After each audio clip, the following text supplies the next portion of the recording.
are now tuning into This is a Safe Space. I'm your host, Naija, and let's get right into it.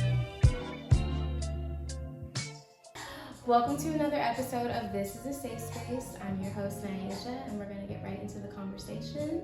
Today, I have Candy here. We're going to be talking about overcoming the unimaginable, everything that comes with grief, and just what it's like on a human level. We always hear about grief, just be strong, pray it out, but we don't really have conversations about what that actually looks like. Like, what is day one look like? Tell us a little bit about what you do. My name is Candace. I reinvented myself. I don't even call myself Candace anymore. Candace is your... Candace is Candace? Mm-hmm. I like that. I haven't heard that name in so long. Yes, it's the N, C-A-N-D-A-N-C-E, not A-C-E. Candace. I like that. Yeah, thank you. That's I don't cute. know That sounds like a cheerleader name. Were you a cheerleader? No. Really? My daughter was, yeah, not me. I was in the band, actually. Shut I played up! the trumpet. Oh my God! Mm-hmm. Nobody, when I say that, they be like, what? But I did it in middle school and high school. That's cute. Where did you go? Where are you from? I'm from here. Mm-hmm. So, where's high school did you go to? I went to Godby. I'm a Oh, Godby Cougar. nice. Yeah. Mm-hmm. Shout out Godby. One time. I used to, I went to high school in Graceville, so we used to run track with them. Oh, okay. Mm-hmm. All right. I love that. Okay. So, what are we doing day to day? Currently, I am a legal assistant for the public defender's office here. So, what types of cases are you seeing? I do misdemeanor and traffic cases. Misdemeanor traffic cases. Okay. So, like DUI. You know, they're saying like having weed is like a DUI now. I get a lot of DUI cases, actually. Trespassing. I see we have a huge homeless population here. We so do. There are a lot of reoffending trespassing cases, a lot of batteries here, those type of cases. How is that like to see? Do you feel like it ever trickles into your personal life? Which part? Like just the emotional aspect of it, like having to be exposed to stuff like that, like DUIs or like abuse. Because I just feel like as somebody that has experienced abuse, I don't know how I could deal with on like a day-to-day or week-to-week basis, like seeing Well, stuff for like me, that. you know, I've experienced DUI on a personal level, and nobody would believe that I was in a relationship of domestic violence. And I see some of those situations. I believe in grace, and if it wasn't for grace, you know, I'm not an angel either. Yeah, like, of grace, course. Nobody is. Me. Yeah. That's so real. Like, cause I always I talk about, you know, being in domestically violent relationships often on this podcast because your average woman has experienced it in some form, and it's like we try to like sugarcoat it, like, oh, he just shoved me, right? Oh, he just called me a bitch, yeah. Or like, oh, like, no, and it's not okay, but that's abuse. It's abuse, even if it's not physical, which I've experienced physical and like I feel like verbal, the verbal and the mental. I feel like that affects you like from like the inside out. Like I feel like after experiencing abuse, it has truly like altered my brain chemistry. You know how they say sticks and stones will hurt your bones, but words will never hurt you. Yeah, that's bullshit. Okay, I can say bullshit. Yeah, no, that's bullshit because you know you can heal from physical scars, but the mental and emotional scars take so much more to heal from. It's unlearning. If you ever heal from it. Yeah, and because sometimes you don't even know that you need to be healed from it. No, seriously. And I'm a huge believer in therapy, and like, you know, you can get all the practices and all the language and all of that, but those things stick with you, and it's very hard. Like, it's so hard. It's to like unlearn exactly that. Like, learn behavior. You can't unsee that. You can't unhear that. Like that happened. Like no amount of apologies, no amount of time that goes by. It may not affect you as deeply as it once did, but that stuff still happened to you, and it has altered the way you go about life. Process stuff, right? It shapes who you are. Like trauma shape you to make you respond in different ways that you probably would never. Yeah. What are some ways that you feel like after experiencing either DUIs on a personal level or abuse on a personal level that has like altered the way you go about relationships? I'm really super conscious. I walk on eggshells a little bit.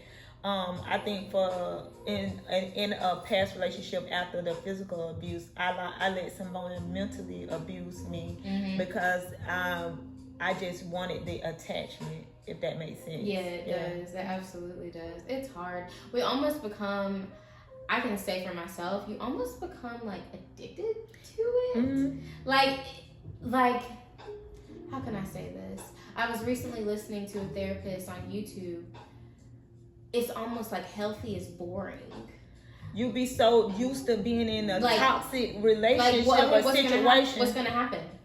What's next? Like, when are we gonna have conflicts? Yeah, you bracing yourself, looking for it, waiting for it. Like, ooh, does this bother me? Like, oh, maybe this does. Because I have talked myself into being bothered. Oh, girl, yeah. When you heal. Like, after I had the accident in 2011, and for a long time, I just wanted to be back to who I was prior to the accident. Do you believe in that? So I went to a therapist probably after 6 years of not sleeping. Like, when I say not sleeping, like not entering the deep sleep realm. Like, the only way that I could really get sleep is take Benadryl. Like, I wasn't sleep. A Benadryl nap. It's different. And then when you wake up, it's like, it's not, you still feel sluggish and groggy. Like, yeah, so I never really slept unless I took Benadryl for like 6 years. Damn. So I was like, girl, I needed help. So I went to a therapist and I was explaining to him, like, I need you to tell me how to get back to who I was prior to 2011. Like, I love me. I want to be back her. Like, and he was like, he put his hand on his head and he was like, well, why would you want to go back in time and be like, you know, look at all of this stuff and then it made, I don't know, however he phrased it, was like, why would you want to go back? Yeah. Like, going back can't allow you to move forward. So for like a week, that stuck in my head. What made me, I needed to sleep, and my daughter was getting ready to graduate high school. And I'm thinking to myself, my only purpose for living at that point was because I had a daughter that depended on me. And now that she's leaving, now I'm like, who am I gonna be without her? Like, what is my purpose? I don't have a purpose anymore. Like, my job is done. No, I know my job wasn't done, but that was the only reason why I got up in the morning. That was the only reason why I went to work. She was my only reason. That was my only inspiration for anything, was because I had her. So now she's leaving me and she's going off into the world. Like, I didn't have so I needed to figure it out because I decided at that time, I want to live. I think it's so important. I recently was listening to an episode of Good Moms, Bad Choices. They're another Philip podcast. The episode is called Funeral for Your Past Self. You really have to, circling back to today's topic, grieve. You really have to grieve. You really have to who you were. You really have to have a funeral. That person does not exist anymore. I am on the more recent end of getting over postpartum depression. And there are so many times, even recently, I will look at old pictures of myself or look at old memories and think about oh my gosh, I would be doing this, and it's that girl died 3 years ago. Yeah. You're not her anymore. So who are you going to be? You have, my therapist, similar to yours, said the same thing.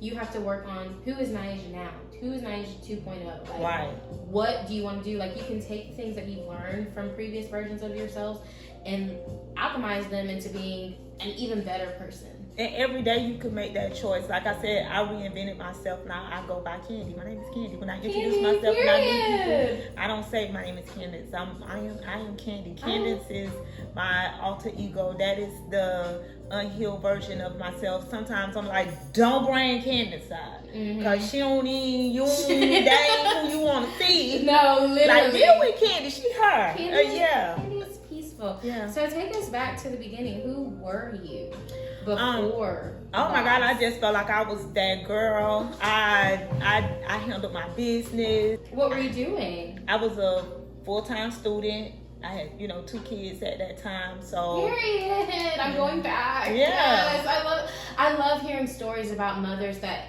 that didn't stop them from getting their bag. It didn't stop them from getting their education. It stopped me. The accident, after I had the accident, that was in my last semester of college. Damn. And I didn't finish. I'm 12 credits away.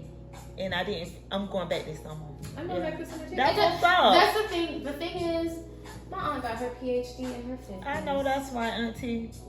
Period. Millionaire. Yes. It does not matter. Right. It does not matter. I love that. Okay. So before Lost, we were boss babe in school. I was the girl. I was the girl around town. I'm, in my age range, I'm in the who's who. So I'm on the scene. I'm on the city scene where, the nightclub scene. I'm in school in the daytime. I'm a mom in the evening. Yeah. Like, I was actually living my best life. I had, a little food thing here, a little food thing. I just was living my best life. Mm-hmm. I love that. So what was the moment that you feel that everything shifted? That day that, my son took his last breath in my hand. Yeah. Wow.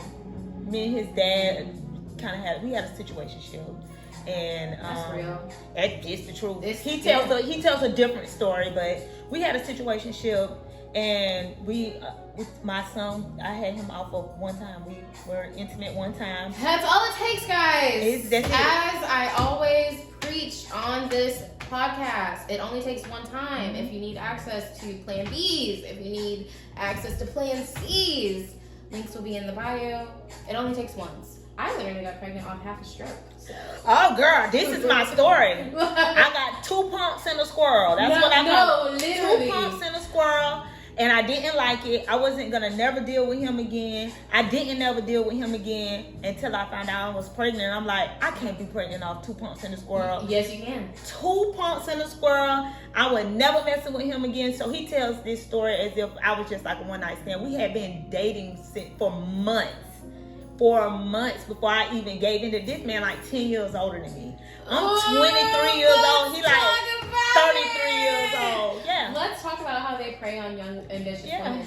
I mean, not even kidding. This week, I just posted a video about that. These men that are 10 plus years older than us, they prey on these young, beautiful, ambitious, boss women for a reason. There's a reason he was 10 years older than you and didn't have nobody. Yeah. Oh, in this situation. He did have somebody. Oh, he was engaged. He had. I couldn't see how, because we spent a lot of time with each other. We were on the phone. We were checking for, you know what I mean? Niggas make time. Oh, girl. I literally just had to tell a man about himself. I met a man at the gym. Again, 10 plus years older than me. I didn't know, black men. Black men be looking good. Yeah. In their 50s. Like, they do. I met him at the gym. We go to the gym at the same time. We was walking out together, and he was like, "Hey, I see you do your thing, da da da da." Very kind. Like, it wasn't like, how they try to, like, run That's down how he did me. Very kind. We're texting back and forth, calling. We're seeing each other at the gym, da da da da. So after like a week or so goes by, I was like, let me just.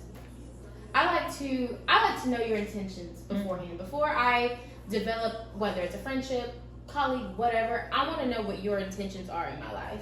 So I asked him, I was like, are you looking for more of friends, gym accountabilities, or are you, looking to explore something more? This man says, well, I'm married.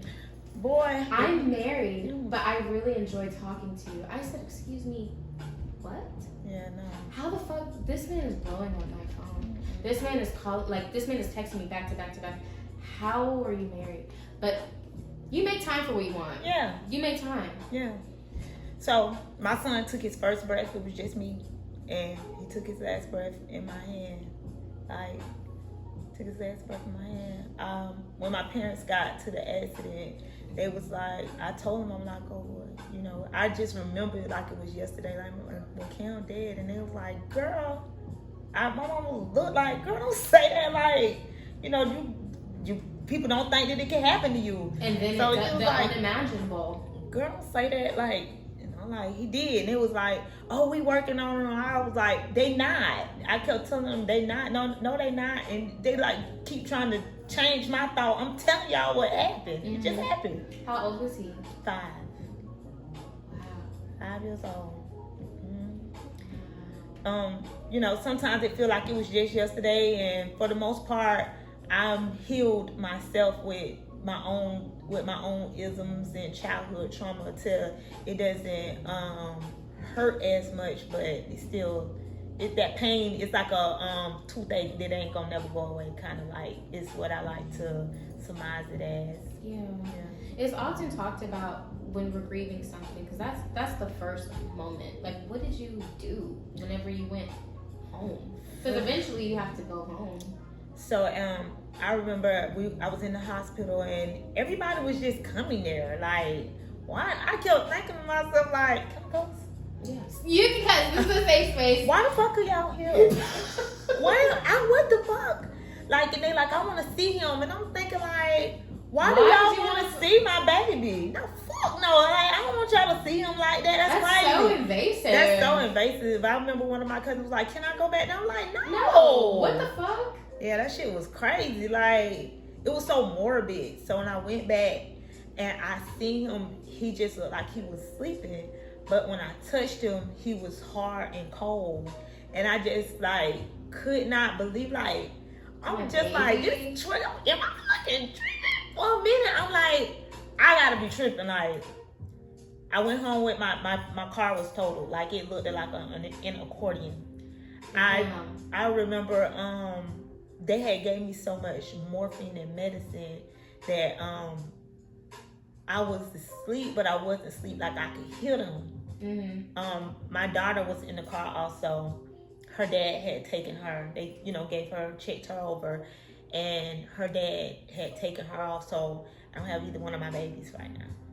And I just remember listening to the radio person talking on our drive home to my mom's house, because I couldn't go back home. I went home with my parents. Yeah, no. So for a lot of times, like, pastly, people would be like, oh, I talked to you when this happened, and da-da-da. I'm like, you don't remember none anything. Of that shit. All of that was just like a blur. So I just remember always going into the bathroom and just screaming in the bathroom. And my parents' house is real small, so I know they heard me scream. I just would go in the bathroom and just scream. Yeah. And then I'll come out like, I know I have to be whole for my parents, and I still got this kid that's living who was like a kid mom. Like, she just automatically assumed the position of, I'm a big sister and this my shit. I'm running this my show. Mama, you need to do this, you need to do that. That's beautiful. So I had to still to be strong for her. A lot of the beginning of the time was me being strong for other people. So I never had the opportunity to allow myself to grieve. So I kind of like wanted to feel that pain because you didn't protect your son. How you didn't? What did you do? Why did this happen to you? I'm a psychology major, so I believe in cause and effect. So I'm feeling like, what did I give out? Do? Like, how did I? It's hard to believe that things just happen. Stuff just happens, and horrific things happen to good people. Like, one of my things with cause and effect, I'm like, hey, well, I did all this right, and like, I'm always safe, and like, how? Like, wow, yeah. So day to day, like the first stages of it, you just kind of felt like you were in a blur, just kind of putting on a face, keeping my chin up. I come from a lineage of strong Black women. My grandmother is the epitome of a perfect person. I love that. And she always, even when she was sick, nobody knew she was real sick because she was chin up, chest side. So that was I just chin up, chest side.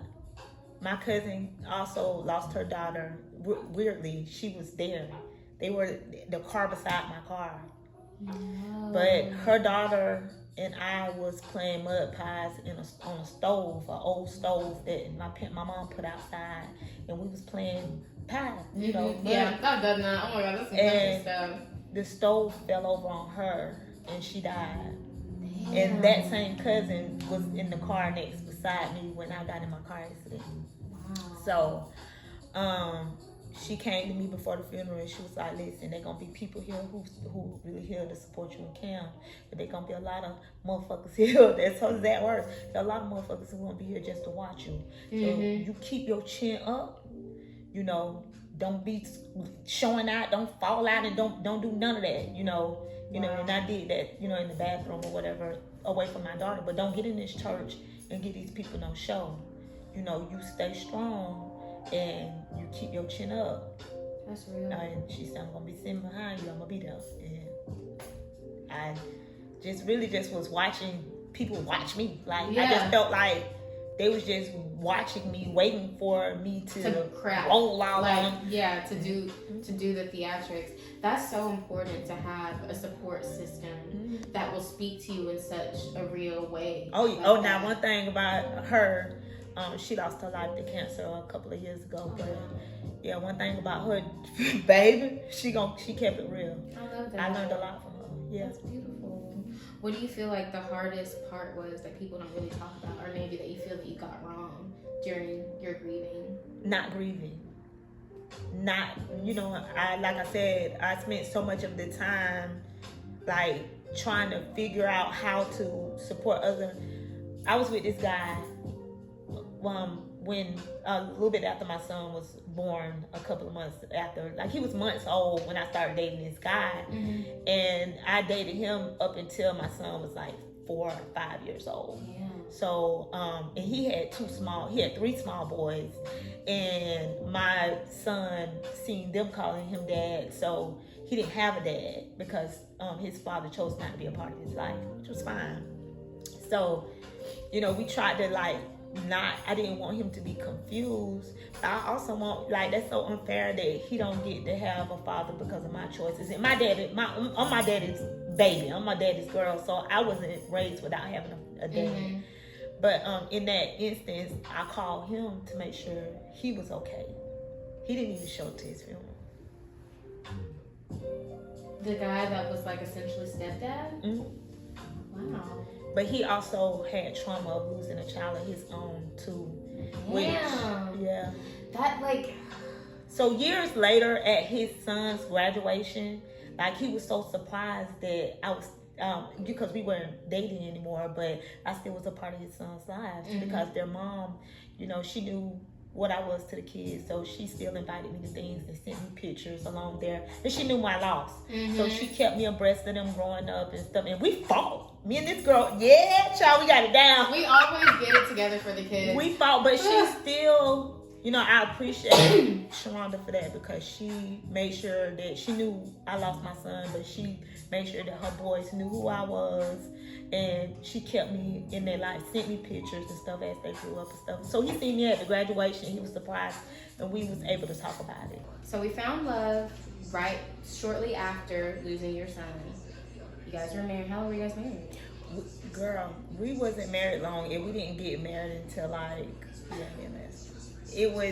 mama told me don't marry that either. Oh, well, we gotta listen to moms. We do. Really do. But anything my mom has told me about, I remember I was dating a dude that wasn't traditionally attractive, so she was like, "You can't have babies." I know, that's why I just told my daughter the same thing. Grace, no, you can't have babies. You can't have a baby with him. I told my daughter that. Yeah, it's all good. It was like a living and learning experience. I probably would, if I could, I wouldn't remarry. I wouldn't have married him, but our experience was what you needed. People are here for a reason. In a season. I truly believe, good or bad, everything that happens strategically places you places that you need to be, because you don't know how your testimony is going to help. Let me tell you, that's crazy you say that, right? Around this time of the year, it starts at Thanksgiving, you know, you get to see the whole families together, spending time with each other, and then it's Christmas, you know, and then, you know, I'm bracing myself when it's up to Thanksgiving. And it's been this way ever since it happened to me, because it's I get to see everybody in their wholeness, loving their kids, and, you know, then January comes, I lost my son, and then I buried him in February, and then his birthday is in March. So I kind of anticipate my year not starting until after March, and then it's like it feel like something on my chest, and then I can breathe again, and then like my year starts. I always run into people who have lost their sons, so I'm like, at church, I met this girl, and she wanted to leave because she didn't want to sit up front. And I'm like, God, my pastor be having a message. This might be the message that he have for you. Don't leave.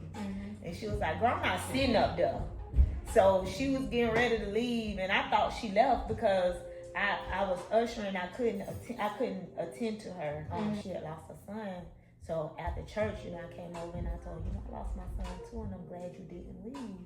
And I talked to her and I gave her my phone number, and we communicated. Like, I encouraged her because hers is still new. Like, this was her first holidays without her son. So, I didn't even have the words to say to her. So I kind of like, just text like, Merry Christmas.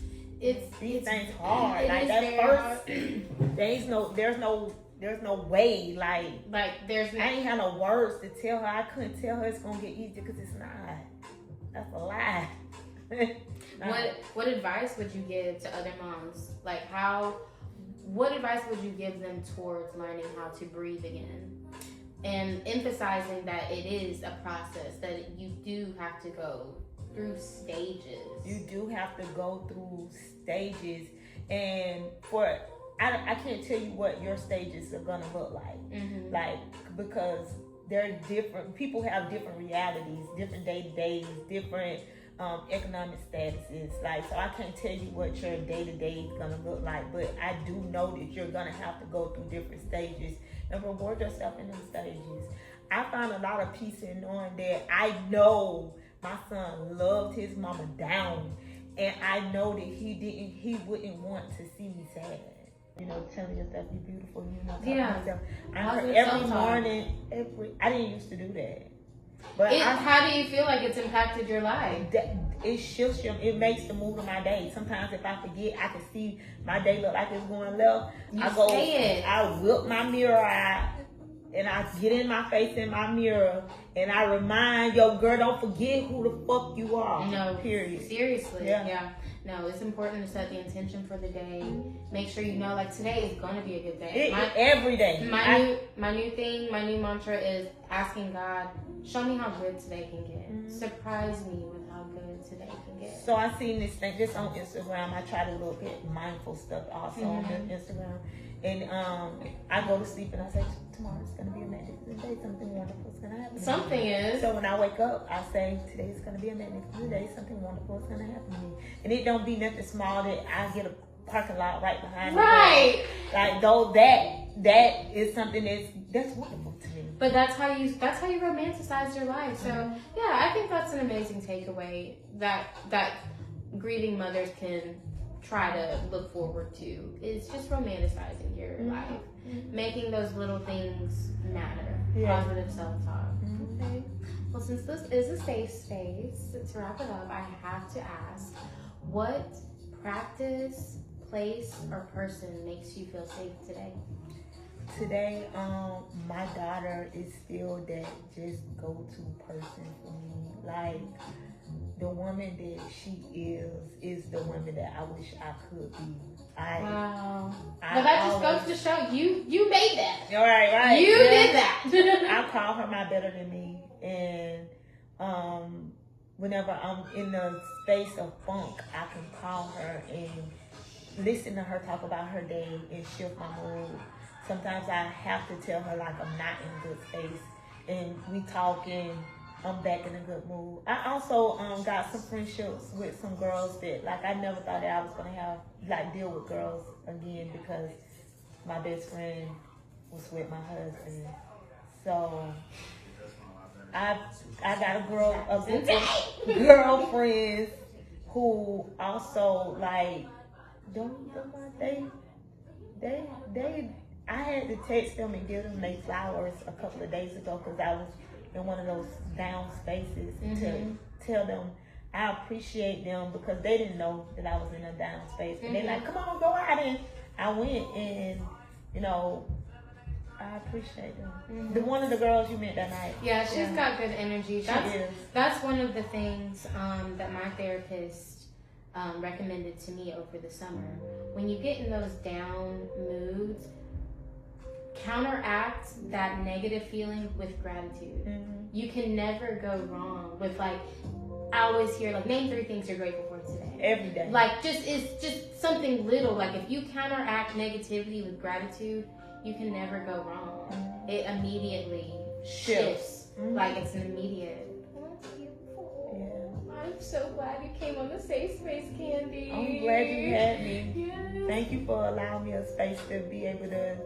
You asked what do I do to make sure that this kind of stuff, talking about my experiences and my shortcomings and my moving forwards and stuff like that. Yeah, thank you for trusting me with your